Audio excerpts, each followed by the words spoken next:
Hello friend, अस्सलाम वालेकुम। Welcome to my channel. दोस्तों, अगर मैं आपसे कहूँ कि सिर्फ 1000 रुपये में एक पूरा बैंक जिसकी 105 ब्रांचेस हो आपको ख़रीदने को मिल जाए तो आप ज़रूर कहेंगे मुझसे कि मैं आपसे मजाक कर रहा हूँ, और आपको इस बात पे यकीन नहीं होगा कि एक बैंक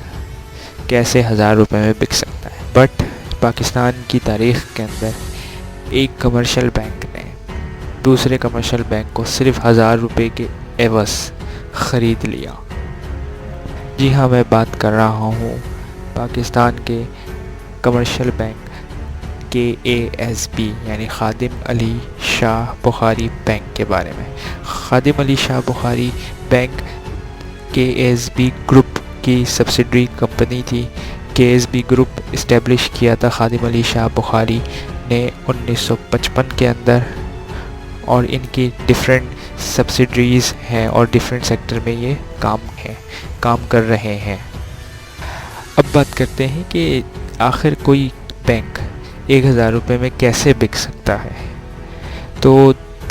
2009 के अंदर KASB बैंक मुश्किलात में घिरना शुरू हो गया था। 2009 से ही KASB बैंक की फाइनेंशियल कंडीशन ख़राब होना शुरू हो गई थी और इन्हें कई मुश्किलात का सामना था, जिसके अंदर मिनिमम कैपिटल रिक्वायरमेंट और कैपिटल एडजुडिकेट रेशो की दिक्कतें आना शुरू हो गई थी। अब बात करते हैं कैपिटल एडिक्वेसी रेशो के बारे में। कैपिटल एडिक्वेसी रेशो को मैं जल्दी से समझाता हूँ। जैसे कि बैंक्स जो है वो अक्सर ये करते हैं कि सारा पैसा जो डिपॉजिटर से लेते हैं वो अपने पास नहीं रखते, वो अपने लैंडिंग करते हैं उन लोगों को जिन लोगों को ज़रूरत होती है,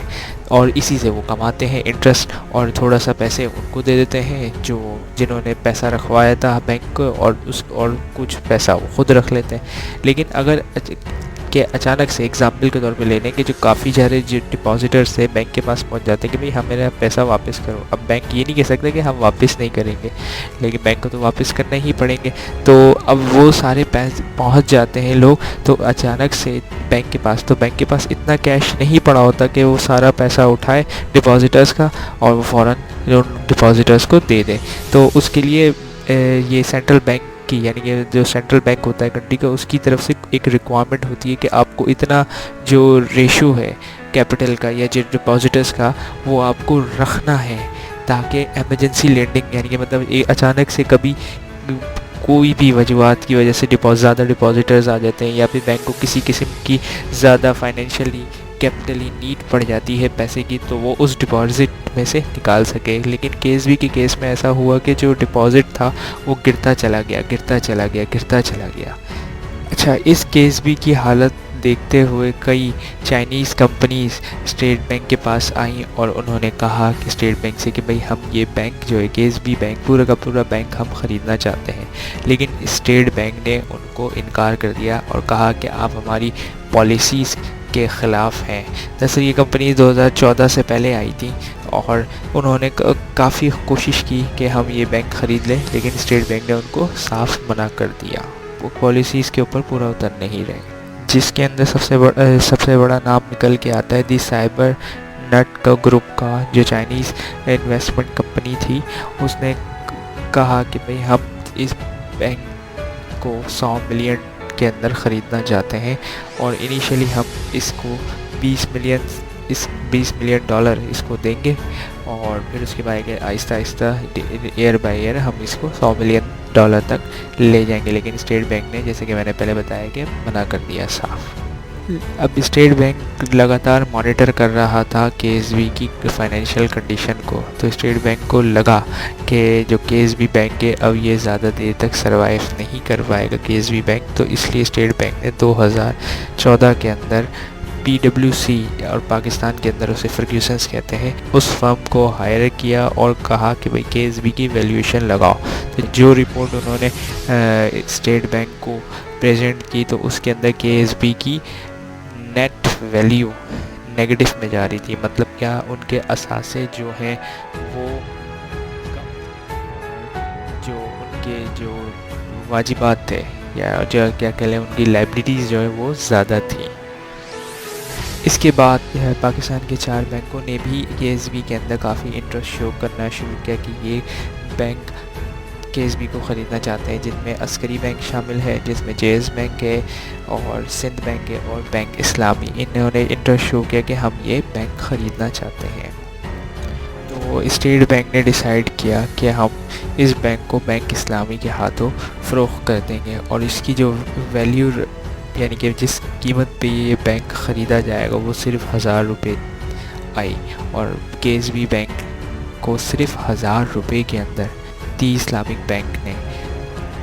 اپنے اندر انضمام کر لیا، یا کہہ سکتے ہیں اس کو ٹیک اوور کر لیا صرف 1000 روپے میں۔ شیئر ہولڈرز نے کافی ناراضگی کا اسٹیٹ بینک پہ اظہار کیا اور کہا کہ یہ سب جھوٹ ہے، کیونکہ یہ بینک 2014 کے اندر 105 برانچز اور ٹوٹل ایسٹ یعنی 2700 کی مالیت 67 بلین روپیز کی تھی، اس کو انہوں نے صرف 1000 روپے کے عوض خرید لیا، اور ڈپازیٹر کی رقم تھی وہ الگ سے تھی 57 بلین۔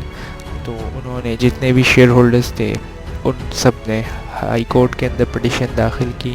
اور کہا کہ یہ اس مرجر کے اندر یا اس ٹیک اوور کے اندر کافی بے ضابطگیاں ہوئی ہے، اور